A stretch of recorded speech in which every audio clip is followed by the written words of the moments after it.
horses out. We have My Queen past the begin. Danori inside is Golden Pyramid. Rogue in third. Then followed by Gold Pill, New Dawn, King Theodore, Windy Wind, Handsome Badman. And just in time is the early thriller. We have My Queen, the leader by about 4 lengths. Windy Wind now in second. Danori inside is Golden Pyramid. King Theodore is sneaking at the inner rail to take forward. Then followed by Gold Pill, Handsome Badman, Rogue, New Dawn, and just in time. Meanwhile, we have My Queen goes on by about 4 lengths.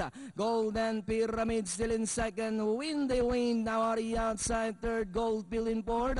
Then already inside King Theodore. Then comes Handsome Badman, Rogue just in time, and New Dawn. And that's still My Queen by about 3 lengths. King Theodore now moving up to take second. Golden Pyramid in third. Then comes Gold Pill, Windy Wind, and Rogue.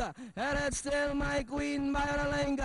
Then here comes King Theodore now on the outside. This time 2 runners bagging out for the lead. King Theodore now takes the lead. My Queen dressed back in second. Golden Pyramid, Rogue. And as they come down at the last 100, we have King Theodore by about 3 lengths. Golden Pyramid now in second. My Queen in third. Then comes Windy Wind. Last 50 meters, we have entry number 3. That's King Theodore. Second, Golden Pyramid. Then comes My Queen, Windy Wind, Rogue. Tatanggalan lang pala ng tapa-oho eh, di ba?